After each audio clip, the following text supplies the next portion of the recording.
আইটোৰ কপালত আঁকি দিম জেউতিৰ তিলক পিন্ধাই দিম আহ আহ ওলাই পোহৰানুকা ৰামৰে দেশতে থকা ৰাৱণ মনতে যাই যদি যাহক জীৱনটো যান খনে খনে বিনাই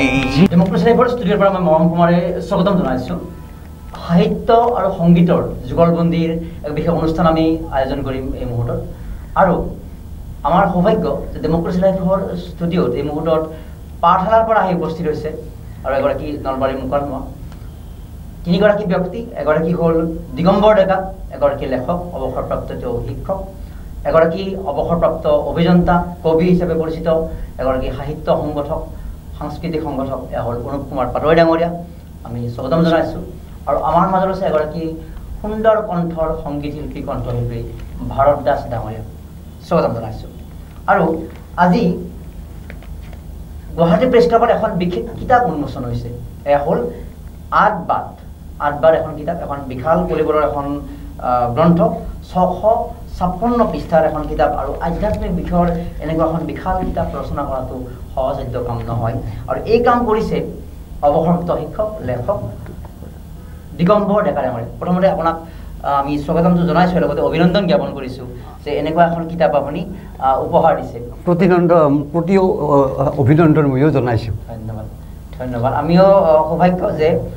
পাঠশালাৰ পৰা আহি আমাৰ ষ্টুডিঅ'ত আপুনি পদাৰ্পণ কৰি কিছু কথা আমাক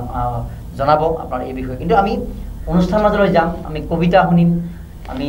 তেখেতৰ এই আধ্যাত্মিকতাৰ কিতাপখনৰ বিষয়ে বিভিন্ন কথা আমি অৱগত হ'ম। তাৰ পূৰ্বে যিহেতু আমাৰ মাজত অনুপ কুমাৰ পাটোৱাৰী আৰু ভাৰত দাস ডাঙৰীয়া আছে আৰু তেওঁলোকে কবিতা আৰু সংগীতৰ এক যুগলবন্দী বিভিন্ন সময়ত পৰিৱেশন কৰি আহিছে, আমি আশা কৰিম যে আমি অনুৰোধ জনাম যে ডেমক্ৰেচি লাইভৰ দৰ্শককো তেওঁলোকে তেওঁলোকৰ এই যিটো ধাৰাবাহিকভাৱে কৰি আহিছে সাহিত্য কবিতা আৰু সংগীতৰ আভাস আমাক দিব, আমাক আপ্লুত কৰিব। হয় পাটোৱাৰী ডাঙৰীয়া, হয় আপোনাক যি কবিতা আৰু সংগীতৰ যি যুগলবন্দী কৰি আহিছে আজি গুৱাহাটী প্ৰেছ ক্লাবতো সম্পন্ন কৰিছে, আমি ভাবিম যে আৰু অসমৰ বৃহৎ সংখ্যক দৰ্শকৰ বাবে যাব লাগে, কাৰণ নতুনত্ব বিষয়বিলাকত প্ৰতি এটা আগ্ৰহ থাকিব লাগে যে নতুনকৈ কিবা এটা চিন্তা। আৰু আপোনালোকৰ কামটোত আমি নতুনত্ব প্ৰত্যক্ষ কৰিছোঁ, গতিকে এতিয়া আপোনালোকৰ পৰা সেই কবিতা আৰু সংগীতৰ যুগলবন্দীৰ মাজলৈ যাব। ঠিক আছে, আমি মৰম কুমাৰক ধন্যবাদ জনাইছোঁ। তেখেতে আমাক প্ৰেছ ক্লাবত লগ পাই আমাক জানি তেখেতে তেওঁৰ ষ্টুডিঅ'লৈ আমাক লৈ আহিছে আৰু অসম সাহিত্য সভাত এইবাৰ গোটেই প্ৰদৰ্শনীটো মই মোৰ মৃত মাৰ নামত অৰ্পণ কৰিছিলোঁ আৰু গোটেই প্ৰদৰ্শনীটো মই তাত উপস্থাপন কৰিছিলোঁ। আৰু তাতে অনুপম চক্ৰৱৰ্তীয়ে গৈ কৈছিলে যে বজালীত আপোনাৰ দৰে মানুহ এজন লগ পাম বুলি ভবা নাছিলোঁ। হয়, সময়ে আমাক কাক কেতিয়া ক'ত কাৰ লগত লগ কৰি দিয়ে কোনো তুলনা নাই, সকলো ঈশ্বৰৰ মহিমা। আমি আপোনালোকৰ সন্মুখত কবিতা আৰু গানৰ অনুষ্ঠান মুকলি কৰিবলৈ লৈছোঁ। কবিতাবোৰ মোৰ নিজৰ আৰু গানবোৰ মোৰ শ্ৰদ্ধাৰ ভূপেন দা, সূৰ্য দাস, শ্ৰীমন্ত শংকৰদেৱ, বিষ্ণুপ্ৰসাদ ৰাভাদেৱ, জ্যোতিপ্ৰসাদ আগৰৱালা আদি কৰি বিভিন্নজনৰ গীতৰ মূল্যায়ন কৰি কবিতাবোৰৰ মাজত ভৰাই লৈছোঁ, আপোনালোকক শুনাবলৈ চেষ্টা কৰিম। ধন্যবাদ। নিশ্চয় আৰম্ভ কৰক। এই কবিতাটো মোৰ প্ৰান্তিকত প্ৰকাশ হৈছিলে। কবিতাৰ শিৰোনাম মূল্য। আছেনে এনে কোনোবাজন শিলতকৈও কঠিন যাৰ হিয়া, নিজ দেশক মোৰ দেশ বুলি যি এবাৰো নাই কোৱা। তুমি অসমীয়া তুমিনো বুজিলা তোমাৰে অতীতৰ অসমীয়া। আপোনাৰ দাঁত আছেনে? যদি আছে আপুনিতো নাজানে দাঁতৰ কিমান দাম। অন্ধজনেহে কেৱল বুজে এজুৰি চকুৰ মূল্য কিমান। কমলাকান্তই লিখিছে কবিতাত তুমি অসমীয়া তুমিনো বুজিলা তোমাৰে অতীতৰ অসমীয়া। LPG গেছৰ দাম সকলোৱে জানে, মাথো হৃদৰোগীহে বুজি পায় অক্সিজেনৰ মূল্য কিমান। 10 মাহ 10 দিন গৰ্ভত লৈ মাকে হিচাপ কৰেনে সন্তানৰ দাম। মন খনে খনে মিনাই মাতৃৰ ঘুমতি হেৰাই হৃদয় খুৱাই আঁকি দিয়া ফুট কপাল খুৱাই মন খনে খনে মিনাই। নিজৰেই ভেটি আনৰ ওচৰত বিকি নাভাবিলোঁ এবাৰো জন্মভূমিৰ দাম। হে প্ৰিয় পাঠক, সকলোৱে জানো ঘৰচীয়া জন্তুৰ গাখীৰৰ দাম। নাজানিলোঁ মাথোন আনকি এবাৰো নাভাবিলোঁ কিমান আছিল শৈশৱত আয়ে খোৱা গাখীৰৰ দাম। আইটোৰ কপালত আঁকি দিম জেউতিৰ তিলক পিন্ধাই দিম তিৰাপৰ শিখৰত মণিকূট গঢ়ি দিম থিয়কৈ সজাই মন খনে খনে বিনাই মাতৃৰ ঘুমতি হেৰাই হৃদয় খুৱাই আঁকি দিয়া ফুট কপাল খুৱাই মন খনে খনে বিনাই। জিভাখনেই আমাৰ মান, এই জিভাখনেৰে আমি কথা পাতোঁ সুখৰ দুখৰ সত্য অসত্য। জিভাখনৰ বাবেই আমি পাতিব পাৰোঁ মৰম ভাল পোৱাৰ কথা, শিকিব পাৰোঁ সঁচা মিছা কৰাৰ কায়দা। মানুহ দেখিছোঁ আজি বহুত মানুহ কথাৰ সিন্ধু মথি অমৃত শুহি খোৱা ভণ্ড। মানুহ দেখিছোঁ আজি বহুত মানুহ। এই জিভাখনেই সময়ত হৈ উঠে তৰোৱাল আৰু বন্দুক, যিয়ে কলা ধন সম্পত্তিৰে ভৰাই তোলে চন্দুক। হে আকাশ উদাৰতা সিঁচি দিয়া হে লুইৰ মলিনতা ধুই নিয়া মানুহৰ মন আকাশ কলিয়ানাৰে ঢাকি সঁচা ৰূপ লুকুৱাই মিছা ৰং বাকি বাকি সত্যৰ পথ আজি কৰি দিলে চিৰ অৱৰুদ্ধ। মানুহ দেখিছোঁ আজি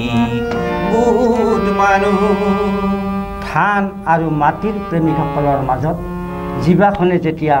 বৰষুণৰ কথা কয় তেতিয়া সকলোৱে জিভাখনৰ সুৰতে সুৰ মিলায় আৰু সকলোৰে বুকুত বাজে জিভাখনৰ জয় ৰাইজৰ জয়, জিভাখনৰ জয় ৰাইজৰ জয়। তোরে মোরে আলো করে যাত্রা তোরে মোরে আলো করে যাত্রা অয় ব্যর্থ আমি পালু জীবনের অর্থ অভিনম স্বাগত স্বাগত তীর্থ স্বাগত স্বাগত তীর্থ। কপহুৱা ডাৱৰ বৰৰ বুকুৱেদি পক্ষীৰ দৰে উৰি ফুৰে মোৰ উতনুৱা মন। সন্ধিয়া পাহাৰ পাৰ হৈ গুচি যায় পক্ষী, মোৰ বুকুৰ পাজৰত স্মৃতি হৈ ৰৈ যোৱা পক্ষী। কিনো পক্ষীয়ে পুতি গালে নিচিনিলো তাৰ মাত নিচিনিলো তাৰ মাত নিশা হ'ল পৰভাত। পূৰ্ণিমা আহিলেই তোমাৰ আঙুলিৰ বিষাদে মোৰ দুচকুতে লিখি থয় টোপনিহীনতাৰ উপাখ্যান। অমাৱস্যাৰ আন্ধাৰতো মই বিচাৰি ফুৰোঁ দূৰণিৰ কিকুৰি তেৰি অহা তোমাৰ বুকুৰ গান। আজি মোৰ মন কিয় তলা হ'ল এটি যেন গীত গোৱা পক্ষীহে হৈ পাখি মেলি মেলি উৰি যাব খোজে প্ৰাণ ঢালি ঢালি গীত গাব খোজে পাখি মেলি মেলি উৰি যাব খোজে প্ৰাণ ঢালি ঢালি গীত গাব খোজে। আকাশৰ বুকুতে ৰৈ আকাশৰ বুকুতে ৰৈ ৰাতিৰ বুকু ফালি উকিয়াই গুচি যায় জগ জগ ৰেলগাড়ী মই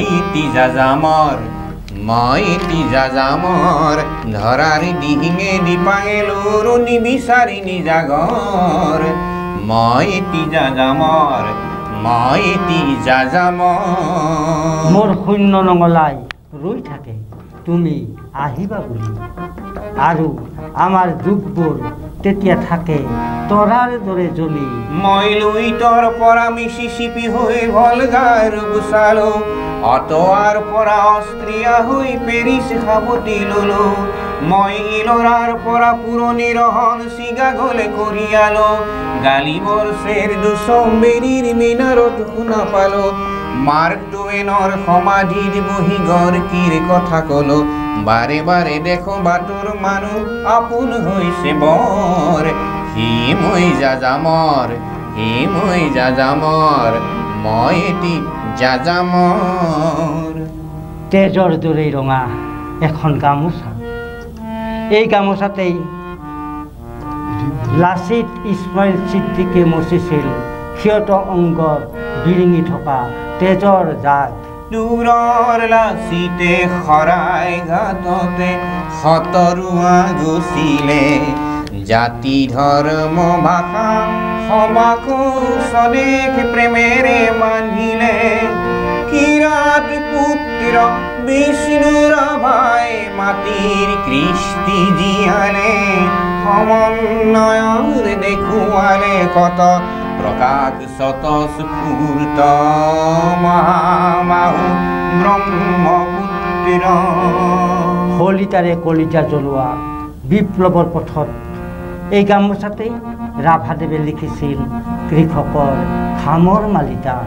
বুলবুল বুলবুল কৃষক শক্তি দোল বনোৱা সমনীয়া আগবাঢ়ি যাওঁ বুল বুলবুল কৃষক শক্তি দোল বনোৱা সমনীয়া আগবাঢ়ি যাওঁ 47 15 আগষ্টত এই গামোচাই দীঘিলিত চিঞৰি চিঞৰি কৰিছিল পতাকাও কেতিয়াবা কলা হয় পতাকাও কেতিয়াবা কলা হয় তই খুৱাও বিশ্ববাসীক মাটি ফালি ধান তই জগাও ধনিক শ্ৰেণী কষ্ট শক্তিমান কাৰখানা কল তোৰে সৃজন পথাৰ সুমহল নাঙল কাচি হাতুৰি লৈ যাদু কৰি মোৰ নাঙল কাচি হাতুৰি লৈ যাদু কৰি মোৰ বুলবুল কৃষক শক্তি দোল বনোৱা সমনীয়া আগবাঢ়ি যাওঁ এখন ৰঙা গামোচা আপোনাৰ তেজৰ দৰেই ৰঙা আপোনাৰ তেজত আছে যদি এতিয়াও মাটিৰ এখনি চোতাল জনৰ এটা গান আহক মচি চাওঁ মুখ এই গামোচাৰে এবাৰ কিজানি বিচাৰি পাৱেই ৰাভাদেৱে আমালৈ এৰি যোৱা মাৰ যাব ধৰা আভা সুৰৰে দেউলৰে ৰূপৰে শিকলি ভাঙি নিলি খুলি দুৱাৰ শুনোৱালি পূজাৰী আজিৰ সাধুটিৰ পাতনিতে আমি ক'ব বিচাৰিম বগা ধুতি পৰিহিত দেৱদূত এজনৰ কথা 7 সাগৰ 13 নদী পাৰ হৈ বুট জোতাৰে সন্ধিয়া কপাই তোলা বগা চাহাবক খেদি তেওঁ পোহৰাইছিল নিচলাৰ পদূলি জয় ৰঘুনন্দন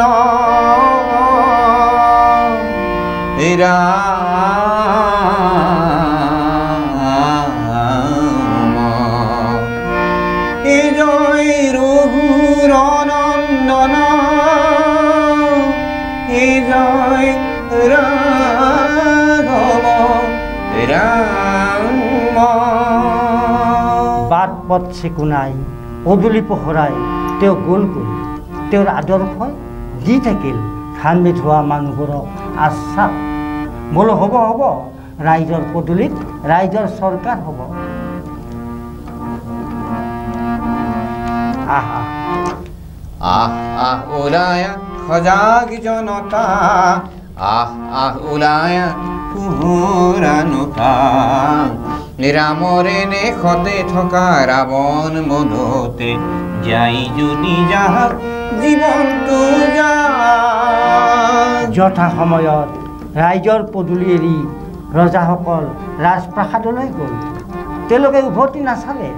মানুহবোৰৰ উদং চৰু আৰু নজলা আখল। আৰু এদিন ৰজাৰ ৰসত বেজবৰুৱাৰ বৰসমূহ খণ্ড বিখণ্ড হৈ গ'ল। বাজক দবা বাজক শংখ বাজক মৃদংগ অসমাকো উন্নতি পথত জয় অসম্ভ শংখ বজোৱা বৰকা বজোৱা আৰতি লগোৱা বন্তি জ্বলোৱা অতি উলাহেৰে আদৰি অতি উলাহেৰে আদৰি তেওঁ উভতি আহিল জ্বলাবলৈ এন্ধাৰ পজাবোৰত টিপ চাকি আঁতৰাবলৈ প্ৰতিটো ভকত কপা ৰাতি আৰু ৰজাৰ হাজোতাত ভকৰ জুই জ্বলাই তেওঁ কপাই তুলিলে ৰাজপ্ৰাসাদৰ ইটা। সমুখৰে সেনাপতি থমকি জিৰালে কিনো হব সেনানীয়ে ভাবিলে গুণিলে সমুখৰে সেনাপতি থমকি জিৰালে কিনো হব সেনানীয়ে ভাবিলে গুণিলে কলা কাকতি ফৰিঙি নাশভুই আহ ও আহ আহ ওলায়া সজাগ জনতা আহ আহ ওলায়া পোহৰানোতা ৰামৰে দেশতে থকা ৰাৱণ বধতে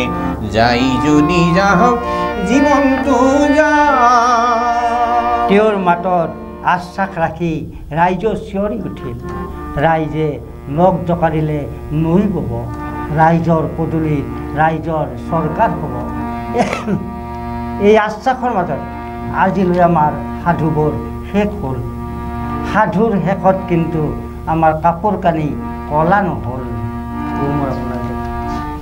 মোৰ আপোনাৰ দিক ও মোৰ চিকুনি দে এনেখন শুৱলা এনেখন সুফলা এনেখন মৰমৰ দেশ মোৰ পূজা ঠাই ও মোৰ অসমীয়াই চাইলো এবাৰ মুখনি তোমাৰ এবাৰ মোৰ পলোৱা নাই ও মোৰ খুৰীয়া মাত অসমৰ শুৱনি মাত পৃথিৱীৰ ক'তো বিচাৰি জনমটো নপোৱা কৰিলেও পাত নপোৱা কৰিলেও পাত নপোৱা কৰিলেও পাত। ধন্যবাদ ধন্যবাদ। অপূৰ্ব গোটেই মন্ত্ৰমুগ্ধ কৰি ৰাখিলে এই গোটেই সময়খিনি। আৰু কেনেকৈ আপোনালোকে ভাবিছে যে কবিতাৰ মাজত সাহিত্যৰ মাজত সংগীতৰ এইটো যে সংযোগৰ জৰিয়তে সাহিত্য সংগীত ভূপেন দা সূৰ্য দাস এইফালে আপোনাৰ বিষ্ণু ৰাভা জ্যোতিপ্ৰসাদৰ সেই যিটো শংকৰদেৱ তেওঁলোকৰ যিটো জাতিৰ বাবে গোৱা সেই কথাবিলাক আৰু লগতে আপোনাৰ কবিতাৰ যিটো ভাষা এটা প্ৰতিবাদী সত্তাও আছে লগতে এটা কটাক্ষও আছে। গতিকে এই গোটেই বিষয়টো সুন্দৰভাৱে উপস্থাপন কৰিছে। গতিকে আমি আপোনাৰ কিতাপৰ কথালৈ যোৱাৰ পূৰ্বে আপুনিও উপভোগ কৰি আছে কেনেকুৱা পালে আপোনাক মই অপূৰ্ব অপূৰ্ব মই সুন্দৰ শুনিছোঁ আৰু মৌনভাৱে হৃদয়ঙ্গম কৰিছে। সাক্ষাৎ মানে ভূপেন হাজৰিকা মানে এটা বিচিত্ৰ অভিনন্দন জ্ঞাপন কৰিছোঁ। আমি বেছি সেই বিষয়ত দীঘলীয়াকৈ হয়তো পিছত যাম, কিন্তু আমি আমাৰ গোটেই আলোচনাৰ এটা মূল কেন্দ্ৰবিন্দু আজি ৮ বাট নামৰ এখন ৬৫৬ পৃষ্ঠাৰ গ্ৰন্থ আধ্যাত্মিকতা। আধ্যাত্মিকতা আমাৰ জীৱনত কিমান গুৰুত্বপূৰ্ণ কথা অৱগত হওঁ আমি। তো আমি কিতাপখনৰ ভিতৰলৈ যোৱাৰ পূৰ্বে আধ্যাত্মিকতা সম্পৰ্কে আপোনাৰ ধাৰণাটো কওকচোন অকণমান। আধ্যাত্মিকতা কি কিয় লাগে আমাক? আধ্যাত্মিকতা হ'ল আত্মা সম্বন্ধীয় কথাখিনি। আচলতে এই গোটেই কথাৰ তত্ত্বটো আছে আত্মাৰ লগত। আত্মা অজৰ অমৰ চিৰকলীয়া শাশ্বত বা শাশ্বতিক একে কথা কিন্তু এই আত্মা সম্বন্ধীয় কথাবিলাক আমি মানুহে মুখেৰে ক'লে নহয় এতিয়া কাৰ্যত আমি আত্মা এই ভাৱত কাৰ্যবিলাক কৰি যাব লাগিব কিন্তু আমাৰ মানুহবিলাকে এই আধ্যাত্মিকতা কথা কয় মুখেৰে বা শব্দেৰে কিন্তু কাৰ্যত তাৰ বিপৰীত ক্ৰিয়া কৰি দেখুৱায় এতিয়া আমি আৰ্ট বাটৰ জৰিয়তে মানুহে যাতে এটা আঁত পায় আৰু বাট ল'ব পাৰে এই আগুৱাই যোৱাৰ আঁতটো ধৰি আগুৱাই যোৱাৰ এটা সপোন দেখিছোঁ মানে আধ্যাত্মিকতাৰ জৰিয়তে আন এটা দেখুৱাইছে এই বিশাল কিতাপখন ৰচনা কৰোঁতে মোৰ কিমান সময় লাগিল কেতিয়াৰ পৰা কৰিছে আৰু ইয়াত কি কি বিষয় অন্তৰ্ভুক্ত কৰিছে আপুনি ইয়াত আচলতে টাইম বেছি দিন লাগিছে কিতাপখন মাজতে ব্ৰেক কৰি আছিলোঁ ইয়াৰ আগতে এখন ওলাইছিল মোৰে কিতাপ এখন হ'ল ভক্তি এক সত্য সাধনা এতিয়া সেইখন মানুহে কিছুমানে টানো পালে কিছুমানে ভালো পালে খুব মানে অপূৰ্ব হ'ব বুলিও ক'লে কিন্তু অপূৰ্ব হ'ব বুলি কোৱা লোকৰ সংখ্যা কম মই 1000 কপি ছাপাইছিলোঁ কিন্তু 200মান কপি বিক্ৰী হ'ল নেকি তাৰপিছত ভাবিলোঁ মানুহবিলাকে যদি বুজিয়ে নাপায় তেনেহ'লে পইচা কথা কিয় খৰচ কৰিব লাগে সেই বুলি কিতাপখন বহুৱাই থ'লোঁ মই বহি থাকিলে মানে বস্তাৰ ভিতৰত আৰু এতিয়া অলপ চৰব খুলি আহিছোঁ আৰু মানুহক ক'ব বিচাৰিছোঁ আৰ্ট আৰু বাটৰ জৰিয়তে সেই কথাখিনিও যাতে অৱগত হ'ব পাৰে দুয়োখন কিতাপ এটা ইনক্লুড কৰি দিলোঁ এটা সূচীপত্ৰত আছে কেইটামান কথা আচ্ছা আমাৰ লগত যিহেতু অনুপ কুমাৰ পাটোৱাৰী আছে আপোনালোকৰ যিটো প্ৰদৰ্শন পৰিৱেশনক অপূৰ্ব বুলি কৈছে এতিয়া এই গোটেই কিতাপখন আজি গুৱাহাটী প্ৰেছ ক্লাবত উন্মোচন হৈ গ'ল আৰু এই গোটেই প্ৰক্ৰিয়াটোত আপুনি বিশেষভাৱে জড়িত হৈছিলে মানুহ অতিথি আমন্ত্ৰণৰ পৰা আৰম্ভ কৰি অনুপ কুমাৰ পাটোৱাৰী এই কিতাপখনৰ বিষয়ে কোনখিনি বাৰ্তা আমাৰ অসমৰ গ্ৰন্থপ্ৰেমী সাহিত্যপ্ৰেমী গোটেই অসমবাসীকে সকলোৰে বাবে যিহেতু আধ্যাত্মিকতা অতি জৰুৰী বিষয় তো আপুনি কি ভাবে যে এই কিতাপখনৰ কিয় গুৰুত্বপূৰ্ণ আমাৰ কাৰণে আৰ্ট আৰু বাট আৰ্ট এটা পালেহে আমি বাট এটা ল'ব পাৰিম আৰু এইটো মইতো কিতাপ আধ্যাত্মিক দিশত মই শূন্য মই নাজানো মই যদিও সাহিত্য লাইনৰ মানুহ অনুভৱৰ ওপৰত মই লিখোঁ আৰু ইতিমধ্যে মোৰ প্ৰান্তিক সাতসৰী আদি আন্তঃৰাষ্ট্ৰীয় কিতাপতো মই স্থান পাইছে মোৰ কবিতা গতিকে এই চব সকলো ভগৱানৰ লীলা আৰু এইখন কিতাপৰ কথা অকণমান জানিছোঁ এখেত মোৰ চিনাকি নাছিলে গীতা সত্ৰত মই আজি 2 বছৰ ধৰি মেগাজিনখনৰ ছেক্ৰেটাৰী হিচাপে আছোঁ আৰু এই 2 বছৰত মেগাজিন দুখন মই প্ৰকাশ কৰিছোঁ এই মেগাজিনৰ জৰিয়তে এখেতৰ লগত মোৰ চিনাকি আহিল আৰু তাৰপিছত এখেতক মই বুজি পালোঁ যে এখেত নহয় এখেতৰ দুজনী ছোৱালী ডাঙৰজনী BSc নাৰ্ছ কৰি আছে আৰু সৰুজনী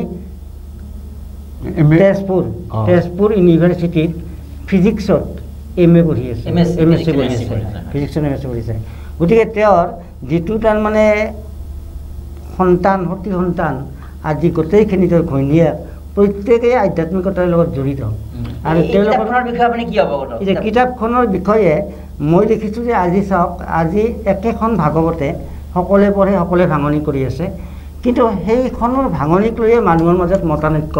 মানুহৰ মাজত ভেদাভেদ য'ত আগতে এটা নামঘৰ আছিল সেনেকৈ আজি 3টা নামঘৰ হৈছে এতিয়া ভেদাভেদৰ কাৰণে হৈছে গতিকে এই কিতাপখনৰ জৰিয়তে মানুহক তেনেধৰণৰ কিছু দৃষ্টিভংগীৰ পৰা এটা তাৰমানে চিন্তাধাৰা আনিব বুলি মোৰ বিশ্বাস হয় এইখিনিতে সূচীপত্ৰৰ অকণমান আভাস দিব বিচাৰিছোঁ যিহেতু এখন গুৰুত্বপূৰ্ণ কিতাপ আধ্যাত্মিকতা আমাৰ জীৱনত কিমান গুৰুত্বপূৰ্ণ আমি কিছু পৰিমাণে হয়তো সকলোৱে অৱগত আৰু হয়তো 2 এটা কথা আমি ক'ব বিচাৰিম আৰ্টৰ আৰম্ভণিতে পৰিশিষ্ট লিখিছে তেওঁ বাৰু এতিয়া 8খন এখন কিতাপ আছে ইয়াতে প্ৰথমটো আৰ্ট গম পাইছোঁ কিতাপখন এনেকৈ ভাগ কৰিছে তো পুৰুষ প্ৰকৃতি বিবেক বুলি এটা আছে অধ্যায় মায়া বুলি আছে মায়া তৰণ বুলি আছে বদ্ধমুক্ত ভক্ত ভক্তিৰ লক্ষণ বুলি আছে আৰু প্ৰবন্ধ আছে কিবা এটা জন্ম ৰহস্য আছে জন্মৰ কি ৰহস্য এইবিলাক কথা আছে বৰবৰিকৰ বিৰাট দৰ্শন সদাশিৱৰ কথা আছে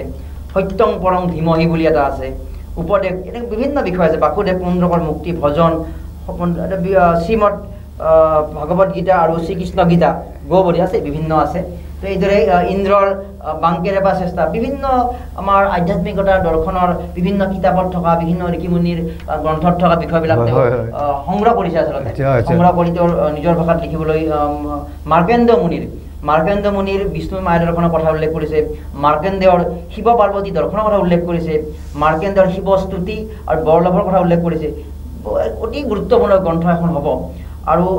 বাটত লিখিছে বিভিন্ন বিষয় লিখিছে তেওঁ তাৰপিছত মৃত্যুৰ পৰা অমৃতলৈ এটা অধ্যায় আছে আত্মাক দেখে নিশ্চয় নামবিলাক দেখি অৱগত হৈছে কেনেকুৱা বিষয়ৰ হ'ব ভকত হিতাই আছে সেৱা নিৰাকৰণৰ এক চমু অৱলোকন কৃষ্ণ বন্দে জগত গুৰুম সংস্কৃতৰ বিষয়ত বিভিন্ন কথা আছে তো এই ধৰণৰ শ্লোক সম্বলিত এই ধৰণৰ কথাৰে এই কিতাপখন সন্নিৱিষ্ট কৰা আছে তো কিতাপখন লিখি যেতিয়া আপুনি উঠি আপুনি কি অনুভৱ কৰিলে যে এইখন কিতাপ যদি আমাৰ মানুহে পঢ়ে তেতিয়াহ'লে জীৱ জগত সম্পৰ্কে বা জীৱনৰ যিখিনি আমাৰ দৰ্শন সম্পৰ্কে বা জীৱনটো কেনেকৈ আমি আগবঢ়াই নিব লাগে এইখিনি কথা অৱগত হ'ব তো আপুনি চমুকৈ কি ক'ব যে এই কিতাপখন পঢ়ি কি উপকাৰ পাব এতিয়া মই উল্লেখ কৰিছোঁহে উদ্ধৃতি দিছোঁ বৈকুণ্ঠৰ শাস্ত্ৰ কৃষ্ণৰ মুখৰ বচন ভাগৱত শ্ৰীমদ ভাগৱত কৃষ্ণৰ মুখৰ বচন আৰু কি তত্ত্বক জানে যে সেইজন বৈকুণ্ঠৰ শাস্ত্ৰ কৃষ্ণৰ মুখৰ বচন শ্ৰীমদ ভাগৱত যে সেইজনে জানিব নোৱাৰে যাতে সকলোৱে জানক তেনেভাৱে আঁত বাটে অলপ সহায় কৰক তেনেকুৱা অনুভৱ কৰি মই কিতাপখন সম্পাদন কৰিলোঁ নিশ্চিতভাৱে গতিকে আমি অনুষ্ঠান সামৰিম যিহেতু আমি আভাস দিছোঁ আজি গ্ৰন্থৰ জৰিয়তে পৰৱৰ্তী সময়ত আমি আকৌ আলোচনা কৰিম শেষত আপোনাৰ কণ্ঠ এটা গীত শুনিম তাৰ পূৰ্বে আমি আধ্যাত্মিকতা সম্পৰ্কীয় আমাৰ যিখিনি বিষয় কাৰণ আমি এই বিষয়টোৰ লগত কিছু পৰিমাণে জড়িত হোৱাৰ প্ৰয়াস কৰি আহিছোঁ আমি কিছুদিন পূৰ্বে পল ব্ৰাণ্টন এগৰাকী বিশ্ববিখ্যাত অন্বেষণকাৰী যিগৰাকী পল ব্ৰাণ্টনে 1936 চনত in search of a secret India নামৰ এখন বিশেষ গ্ৰন্থ লিখিছিল আৰু সেই গ্ৰন্থখনত কি উল্লেখ কৰিছিল ভাৰতৰ আধ্যাত্মিকতাৰ বিভিন্ন বিষয় কি সাধু কি বাবাজী কি ফ্ৰড কি ভাল গোটেই ভাৰতবৰ্ষৰ বিভিন্ন দিশ সামৰি in search of a secret India বুলি ভাৰতৰ আধ্যাত্মিকতাৰ আৰু কিছুমান কথা তেওঁ লিখি উলিয়াইছিলে আৰু এই কিতাপখন প্ৰাক্তন শিক্ষা আয়ুক্ত পৰমেশ দত্তই তেওঁ অনুবাদ কৰিছিলে আপোনাক হয়তো বহুত চিনি পাব যে আমাৰ পাঠালতো আছিলে পিতৃ পাঠালাত হায়াৰ ছেকেণ্ডেৰীত কাম কৰিছিলে তো পৰমেশ দত্ত এডুকেশ্যন কমিশ্যনত তেওঁ এইখন অনুবাদ কৰিছিলে আৰু এই মৰমলেণ্ডৰ তৰফৰ পৰা কিতাপখন প্ৰকাশ কৰিছিলোঁ ভাৰতীয় আধ্যাত্মিকতাৰ ৰহস্যময় চমৎকাৰ বুলি আৰু এই কিতাপখন যিখন আমি পঢ়িছিলোঁ তেতিয়া আমি আধ্যাত্মিকতা সম্পৰ্কত কিছু কথাৰ প্ৰতি আমাৰ আগ্ৰহ বাঢ়িছিল আগ্ৰহ এনেকৈ বাঢ়িছিল যে আমাৰ যদি আমি চাওঁ যে প্ৰথম পৃথিৱীখন আমাৰ সৃষ্টি হৈছিলে আৰু পৃথিৱীখন সৃষ্টি হোৱাৰ পিছত পৃথিৱীখন চাই আমাৰ কি আৰ্কিমিডিছৰ সূত্ৰ কি আমাৰ আইনষ্টাইনৰ সূত্ৰ পৃথিৱীখনত আছে বস্তুটো সেইটো মাত্ৰ তেওঁলোকে লিপিবদ্ধ কৰিছে আমাৰ E=mc² বিভিন্ন সূত্ৰ আৱিষ্কাৰ কৰিছে কিন্তু yet to discover পৃথিৱীত এনেকুৱা কিছুমান শক্তি বা বিষয় আছে যিটো বিজ্ঞানে ঢুকিব গ'লে আৰু বাকী আছে বা বিজ্ঞান ব্যাখ্যা কৰা নাই আৰু সেইটো হ'ল আধ্যাত্মিকতা বা এটা স্পিৰিচুৱেল পাৱাৰ আৰু আমি এটা দেখিছোঁ যে সেই গোটেই বিষয়টো যে আজি আপুনি এটা ভাল কাম কৰি আছে বা ইয়াতে এটা কিবা সংগীতৰ কাম কৰিছে সেই শক্তিটোৱে গোটেই নিয়ন্ত্ৰণ কৰি থাকে যে কাৰোবাক আপুনি সহায় কৰিছে কাৰোবাক আপুনি এটা আগবঢ়াই দিছে এই বিষয়টো সেই শক্তিটোৱে আপোনাৰ লক্ষ্য কৰি থাকে আচলতে যিটো বিজ্ঞানৰ দৃষ্টিত এইটো অৰ্থহীন বুলি ভাবিব পাৰে যে এগৰাকী অসহায় লোকে মোৰ পৰা কিবা এটা বিচাৰিছে তেওঁক মই যদি নিদিওঁ কোনে মোক দেখা পাব কোনে মোক দেখা পোৱা নাই কিন্তু এটা শক্তিয়ে বস্তুটো চাই থাকে আচলতে আৰু তাতেই আচলতে আধ্যাত্মিকতাৰ আচল কথাখিনি লুকাই থাকে তো সেই আমি কিতাপখন পঢ়ি পাইছিলোঁ যে ক'ৰবাত এখন শৰীৰ স্পৰ্শ কৰি দিয়া এগৰাকী সাধু বাবাই আৰু তেওঁৰ গোটেই সলনি হৈ যায় আৰু এই যে আধ্যাত্মিকতাৰ শক্তিটো লাভ কৰিবলৈ হ'লে সেই নিৰ্দিষ্ট ব্যক্তিগৰাকীয়েও সেই সততাটো সেই পিউৰিটি থাকিব লাগিব আৰু সেই পিউৰিটি যেতিয়া থাকে তেতিয়া তেওঁৰ শৰীৰত আহি সেই বস্তুটোৱে ধৰা দিয়ে এতিয়া আমি আজি অনুপ কুমাৰ পাটোৱাৰী মোক প্ৰগ্ৰামত মাতিলে মই কেনেকুৱা হ'ব কোন দিগম্বৰ ডেকা আজিলৈকে জনা নাছিলোঁ বা গম পোৱা নাছিলোঁ তাত গ'লোঁ অৰ্থাৎ সেই শক্তিটোৱে বিচাৰিছে যে মই তালৈকে যাওঁ আজি আপোনাক ষ্টুডিঅ'তে মাতি আহিলোঁ আৰু আমাৰ এই অনুষ্ঠানৰ পৰা আপোনাৰ এই বিষয়টো আৰু অধিক গুৰুত্ব সহকাৰে আগবাঢ়ি যাব বাট এই যে কিয় হৈছে কাৰণ এই যে আপুনি আধ্যাত্মিকতাৰ চৰ্চা কৰি আছে এই যে লিখি আছে অন্তৰৰ পৰা কৰি আছে ইয়াৰ পৰা কোনো আমি মূল্য বিনিময় কোনো ভবা নাই আৰু তাৰ ফলত কি হয় সেই শক্তিটোৱে সংযোগৰ সৃষ্টি কৰে আজি তেখেতে ইমান আপুনি বৰপেটাত ৰাষ্ট্ৰপতিৰ কাৰ্যালয়ত চাকৰিয়াল আহিছে মই দেখা পালোঁ ভাল লাগিলে তো আজি ষ্টুডিঅ'ৰ জৰিয়তে নিশ্চয় আৰু কিছুমানে অৱগত হ'ব পাটোৱাৰী ডাঙৰে ইমান কাম কৰি আছে অৰ্থাৎ যদি আমি এটা পিউৰিটি যদি আমি যদি কাম এটা কৰি থাকোঁ এই শক্তিটো আমাক ধৰা দিয়ে আৰু তাতেই আচলতে আধ্যাত্মিকতা সেই বিষয়টো লুকাই থাকে আৰু সেই আধ্যাত্মিকতাই গোটেই বিষয়টো নিয়ন্ত্ৰণ কৰি থাকে আৰু সেই আধ্যাত্মিকতা সেইবাবে গুৰুত্বপূৰ্ণ বুলি আমিও ব্যক্তিগতভাৱে আমাৰ অধ্যয়নৰ জৰিয়তে বা আমি অনুভৱৰ জৰিয়তে বিশ্বাস কৰোঁ যে আপোনাক এটা শক্তিয়ে চাই আছে আৰু শক্তিটোৱে আপুনি যদি কামখিনি নিজৰভাৱে কৰি যায় শক্তিটোৱে সংযোগৰ জৰিয়তে আপোনাৰ সফলতা আগবঢ়াই লৈ যাব কিন্তু পুনৰ শেষত এই কথাটোৱে মোৰ ফালৰ পৰা কৈছোঁ মোৰ যিটো অনুভৱ যে আপোনাৰ অন্তৰত সেই ধৰণৰ পিউৰিটি থাকিব এটলিষ্ট 99.99% পিউৰিটি থাকিব লাগিব বা 90% পিউৰিটি থাকিব লাগিব ক'ৰবাত 10% ইফাল সিফাল হ'ব পাৰে তো 90% বা 90% যদি আপোনাৰ পিউৰিটিৰে কাম কৰে তেতিয়াহ'লে সেই শক্তিটোৱে সংযোগৰ জৰিয়তে আপোনাৰ সফলতালৈ ৰূপান্তৰ কৰে গতিকে আমি এইখিনি অনুভৱ কৰিলোঁ আৰু এইখিনি ব্যাখ্যা এইকাৰণে দিলোঁ বহুতে হয়তো কি আধ্যাত্মিক কিতাপ কি পঢ়িব লাগে এইকাৰণে পঢ়িব লাগে কাৰণ আধ্যাত্মিকতাৰে আপোনাৰ চৌপাশত বেৰি আছে আপুনি হয়তো ভাবি আছে মোৰ বিজ্ঞানে বেৰি আছে মোৰ পৰীক্ষাগাৰে বেৰি আছে লেবৰেটৰীয়ে মোক চাৰিওফালে চাৰাউণ্ডিং কৰিছে নহয় চাৰাউণ্ডিং এই ধৰণৰ বিষয়বিলাক পৃথিৱীৰ এটা সামান্য বিষয় গতিকে কিন্তু আধ্যাত্মিকতাতকৈ বহুত বিষয় বিশাল বিষয় যিটো আপুনি গম নোপোৱাকৈ আপোনাক নিয়ন্ত্ৰণ কৰি আছে গতিকে আপুনি সেই যে এবাৰ অনুভৱ কৰিছে আপুনি আপোনাৰ কামৰ দ্বাৰাই সেই সংযোগ পাব পাৰে আৰু আপোনাৰ সফলতা আধ্যাত্মিকৰ দ্বাৰা আহিব পাৰে আমি সামৰিম আৰু শেষত এটা ভক্তিমূলক বা কিবা এটা পৰিৱেশনৰে আমি সামৰিম ঠিক আছে আমি অনুষ্ঠান শেষৰ মুহূৰ্তত মোৰ গুৰু ৰামেশ্বৰ পাঠক খুৰাৰ এটি গীত গাইছোঁ যিহেতু আমাৰ এইটো আধ্যাত্মিক অৰ্থাৎ ভক্তিমূলক অনুষ্ঠানৰ এটা বাট আঠবাট অনুষ্ঠান ও দাদা বলায় ও দাদা বলায় জনম লুবিলো কাৰণেও কংসে মাৰি নিল মোৰ ভাই ছয়জন দাদা বলায়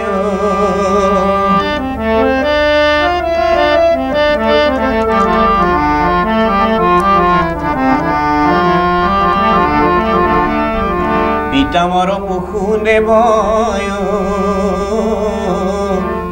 দাদা দুই বুকি জননী কিবা অপৰাধে গোকুলে থৈলা আনি দাদা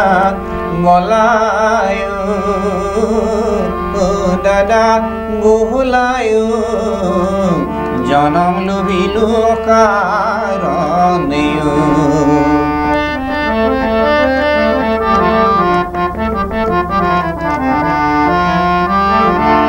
পুতুনাই দিলাই আনি দাদা বিষময় স্তন তাক খাই নমৰিলো অভাগা পৰাণ দাদা বলায় দাদা বহুলায় জনম লুবিলো কাৰণেও কংসে মাৰি নিলা মোৰ ভাই ছয়জন দাদা বলায় দাদা বোলায় জনম লুবিলো কাৰণেও আৰ জনম লুবিলো কাৰণেও আৰ জনম লুবিলো কাৰণেও কণ্ঠ আপোনাৰ আমাৰ সামৰিবই লাগিছিল আমি যেতিয়া বিতন পৰৱৰ্তী মাছত আপোনালোকক পৃথকভাৱে আমন্ত্ৰণ কৰিম দুগৰাকীকে আমি এঘণ্টীয়া ইণ্টাৰভিউ ল'ম তথাপিতো আপোনাৰ সংগীতৰ কথাখিনি কওকচোন ইমান সুন্দৰ কণ্ঠ আপোনাৰ আৰু মন ভাল লাগি যোৱা বুলি যিটো কোৱা হয় সংগীতৰ যাত্ৰা কেনেকৈ কি হৈছিল আপোনাৰ দেউতা আছিল অনাতাঁৰ শিল্পী কি নাম দেউতাৰ নাম হৈছে হৰিচৰণ দাস শংকৰ দাস বুলিও কৈছিলে আচ্ছা মানে জন্মগতভাৱে পাইছে জন্মগতভাৱে যিটো মানে মোৰ প্ৰভাৱ সেইটো মই সাংস্কৃতিকভাৱে পাইছোঁ পাই তাৰপিছত অলপ ক্লাছিকেল শিকিছিলোঁ ক্লাছিকেল আদ্য শৰ্মা ছাৰৰ যিখন নলবাৰীত সংগীত স্কুল আছিল আৰ্ট আৰু সংগীত তাত মাকন দেৱী বুলি একজনী বাইদেউ কৈঠালকুছি হাইস্কুলৰ তেখেত মাষ্টাৰনী তেখেতৰ অধীনত শিকিছিলোঁ মধ্যমালৈকে দিছিলোঁ দিয়াৰ পিছত এনেকৈ ডিগ্ৰী ফাইনেলো দিব লগা হ'ল লাহে লাহে সংগীতৰ হাৰমনিয়াম টাৰমনিয়াম এইবিলাক শিকিলোঁ শিকোঁতে লাহে লাহে সমাজত এটা প্ৰতিষ্ঠা পালোঁ মানুহে মাতে লে দাদা ভূপেন হাজৰিকাৰ গীত গাওক খগেন মহন্তৰ গীত গাওক মানে যিখিনি আমাৰ পুৰণা শিল্পী আমাৰ যিখিনি পুৰণি যিখিনি প্ৰথম ফাৰ্ষ্ট গ্ৰেডৰ বা প্ৰথম শ্ৰেণীৰ শিল্পী পুৰণি নহয় শিল্পীকেইটা পুৰণি কিন্তু পুৰণা যিখিনি ন তেখেতসকলৰ গীতবিলাক অনুকৰণ কৰিছিলোঁ কৰি কণ্ঠত হয়তো সেইটো আশ্ৰয় লৈছিল তাৰপিছত নগাঁও অনাতাঁৰ কেন্দ্ৰত মই 2 বছৰমান গান গাইছিলোঁ নগাঁও কুটিকটীয়া যিটো ৰেডিঅ' ষ্টেচন আছিল তেতিয়া খগেন মহন্ত ছাৰ আছিল নগাঁৱলৈকে গৈছিলে নগাঁৱলৈকে তাৰপিছত এনেকৈ সংগীতৰ জগতত লাগি লাগি থাকোঁতে হঠাৎ 92ত চাকৰি হৈ গ'ল হিতেশ্বৰ শইকীয়াৰ দিনত চাকৰি হ'ল ৰেজিষ্টাৰ অফিচত চাকৰি হৈ এতিয়া চাকৰি সূত্ৰে এনেকৈ আছোঁ নাৰুৱা নামৰ গাঁও আছে মানে যিটো মুকালমাৰ বৰতলাৰ পৰা 2 কিলোমিটাৰ উত্তৰে আমাৰ পাটৰি আৰু মোৰ মোটামুটি আমাৰ লিংকটো প্ৰায় হৈয়ে থাকে আচ্ছা নিশ্চয় সুন্দৰ আৰু আজি আমি এটা ইয়াতে ৰখাই থম কাৰণ পৰৱৰ্তী সময়ছোৱাত আমি নিয়মীয়াকৈ কিছুমান অনুষ্ঠান কৰিম আৰু বেলেগ বেলেগ কবিতা গান এনেকৈ সংমিশ্ৰণ কৰি আগবঢ়াই দিওঁ তেতিয়া কবিতাৰো গুৰুত্ব বাঢ়িব আৰু সংগীতৰ প্ৰতিও মানুহৰ আকৰ্ষণ বাঢ়িব গতিকে নতুন বস্তু আৱিষ্কাৰ নতুনত্ব আহক ইয়েছ নতুনত্ব অলৰেডি আহিছে গতিকে তাৰমানে এখেতক কোৱাৰ পিছত মই সংগীতৰ লগত গান কিছুমান আগতে আমি তাৰমানে লিখি লৈছোঁ মই এনেকৈ কেনেকৈ মিলে এই ধৰণে আৰু এতিয়া নাৰুৱা আৰু পাঠশালাৰ এটা ভৌগোলিক মানচিত্ৰত দূৰত্ব আছে সঁচা কিন্তু ভাৰত দেশৰ আৰু মোৰ নাৰুৱা আৰু পাঠশালা সীমা ভাগি যেন লাগে সেইকাৰণে আজি লাগিছে আজি আনিছোঁ হয় নিশ্চয় ধন্যবাদ জ্ঞাপন কৰিছোঁ শুভেচ্ছা জ্ঞাপন কৰিছোঁ সংগীতময় আগবাঢ়ি থাকক আমাৰ ষ্টুডিঅ'ৰ পৰা আগবাঢ়ি যাওক আপোনাৰ লেখক জীৱন আগবাঢ়ি আপোনাকো অশেষ ধন্যবাদ জনাইছোঁ ধন্যবাদ আৰু শেষত মই কিতাপ সম্পৰ্কে এটা কথাৰে সামৰিছোঁ হোমেন বৰগোহাঁই ছাৰে তেওঁৰ এখন কিতাপত লিখিছিলে যে কিতাপ পঢ়া সম্পৰ্কীয় এটা বাৰ্তা লিখিছিল তেওঁ লিখিছিল যে কিতাপ তুমি এগৰাকী বিখ্যাত ব্যক্তিৰ উদ্ধৃতি দিছিলে বৰগোহাঁই ছাৰে লিখিছিল যে কিতাপ তুমি জ্ঞান অৰ্জনৰ কাৰণে নপঢ়িবা কিতাপ তুমি মনোৰঞ্জনৰ কাৰণে নপঢ়িবা কিন্তু আমিতো জানো যে কিতাপ জ্ঞান অৰ্জনৰ কাৰণে পঢ়িব লাগে কিতাপ তুমি জ্ঞান অৰ্জনৰ কাৰণে নপঢ়িবা কিতাপ তুমি মনোৰঞ্জনৰ কাৰণে নপঢ়িবা কিতাপ তুমি কিয় পঢ়িবা কিতাপ তুমি জীয়াই থাকিবৰ কাৰণে পঢ়িবা এতিয়া এই বাক্যখিনিৰ অৰ্থটো মই যদি এই কিতাপখনৰ যদি কওঁ যে এই কিতাপখনত ভাল কিছুমান কথা আছে যে এনেকুৱা এটা কথা যদি আছে কিতাপখনত যে মানুহক আমি সহায় কৰিব লাগে কিতাপখন আপুনি পঢ়িলে কিতাপখন পঢ়ি আপুনি অৱগত হ'ল ইয়েছ মানুহক সহায় কৰিব লাগে এইটো আপোনাৰ জ্ঞান হ'ল যে আপুনি মানুহক সহায় কৰাটো জ্ঞান আপুনি বুজি পালে এই মানুহক সহায় কৰিব লাগে এতিয়া এই মানুহক সহায় কৰা বা এই কিতাপখন পঢ়ি বা ইমান ধুনীয়াকৈ লিখিছে এই মানুহক সহায় কৰা কথাটো এইটো আপোনাৰ মনোৰঞ্জন হ'ল কিতাপখনৰ কিন্তু আটাইতকৈ গুৰুত্বপূৰ্ণ কথা যিগৰাকী বিখ্যাত ব্যক্তিয়ে কৈছিল যে কিতাপ তুমি জীয়াই থাকিবৰ কাৰণে পঢ়িবা অৰ্থাৎ ইয়াত যিটো পঢ়ি আমি অৱগত হ'ল যে মানুহক সহায় কৰিব লাগে এই যে জ্ঞান হ'ল যে পঢ়ি যে ভাল লাগিল কথাখিনি এই কথাখিনি আপুনি জীয়াই থাকিবৰ কাৰণে কি পঢ়া মানে কি হ'ব মানুহক সহায় কৰাৰ বিষয়টো যে মগজুৰ জ্ঞান হ'ল আপোনাৰ এই জ্ঞানটো আপুনি বাস্তৱত যদি এপ্লাই কৰে তেতিয়াহে আপোনাৰ কিতাপখন পঢ়াৰ সাৰ্থকতা হ'ব তেতিয়াহে আপুনি কিতাপৰ কথাখিনি বুজিব পাৰিব তাৰমানে কিতাপখন পঢ়ি সেইটো আপোনাৰ বাস্তৱত প্ৰয়োগ কৰিব কথা নহয় জ্ঞানৰ জৰিয়তে আমাৰ বস্তুখিনি আহিব কিন্তু আমি থিয়ৰিটো প্ৰেক্টিকেল হ'ব লাগে আমি কিতাপখন পঢ়োঁতে মই মানে পঢ়িম ভাল লাগিছে বা মই এইখিনি পঢ়া বুজি পালোঁ নহয় মই মোৰ ব্যক্তিগত জীৱনত তাক এপ্লাই কৰি আগবাঢ়িব লাগিব সেই কথাৰে বাৰ্তাৰে মই এইকাৰণে ক'লোঁ যে এইখন কিতাপ পঢ়ক পাঠশালাবাসীয়ে পঢ়ক অসমবাসীয়ে পঢ়ক আৰু কিতাপখন ক'ত পাব তেওঁলোকে নিশ্চয় ক'ত পাব কিতাপখন এই কম্পিউটাৰে তেখেতে মানে কিতাপখনত জনাব আপোনাৰ লগত আমি আপোনাৰ নাম্বাৰ দিম যোগাযোগ কৰি ল'ব আমাৰ ফোন নম্বৰত পাই যাব নিশ্চয় ফোন নম্বৰত যোগাযোগ কৰিলে এইখন কিতাপ পাব গতিকে কিতাপখন পঢ়োঁতে পাঠশালা শান্তিপুৰত মোৰ কাৰ্যালয় আছে চৰ্জাৰ মাধৱদা সেৱাশ্ৰম তাতো পাব যোগাযোগ নাম্বাৰখিনি মই দি দিম বাৰু উপকাৰ হ'ব আপোনাৰ ভাল হ'ব গতিকে এই কিতাপখনৰ ভিতৰত যিবোৰ কথা আছে এইকেইটা কথা পঢ়াৰ সমান্তৰালভাৱে আপুনি আপোনাৰ জীৱনত প্ৰয়োগ কৰিব প্ৰয়াস কৰক নিশ্চিতভাৱে আপুনিও উপকৃত হ'ব এই কিতাপখন লিখাৰ তেওঁৰ আঁৰৰ যিটো স্বাৰ্থটো এইটোৱে থাকে যে সমাজত কিবা এটা ইতিবাচক বাৰ্তা যাব আৰু বাৰ্তাটো সেই ব্যক্তিগৰাকী নলেজ লৈ থাকিলে নহ'ব বাৰ্তাটো তেতিয়াহে কাৰ্যকৰী হ'ব যেতিয়া আমি কোৱাৰ দৰে তেওঁ জীয়াই থাকিবৰ কাৰণে কিতাপখন পঢ়িব অৰ্থাৎ ইয়াত থকা গুণ গৰিমাৰ বিষয়খিনি তেওঁৰ জীৱনটোত যেতিয়া এপ্লাই কৰিব ধন্যবাদ জ্ঞাপন কৰিছোঁ শুভেচ্ছা জ্ঞাপন কৰিছোঁ ভাল লাগিলে ভাল কথা এটা ভাল বিষয় এটা আলোচনা কৰা হ'ল বুলি ভাবিছোঁ আৰু শুভেচ্ছা জ্ঞাপন কৰি ডেমক্ৰেচি লেবৰ এই বিশেষ অনুষ্ঠানৰ পৰা মই মৰম কুমাৰে বিদায় লৈছোঁ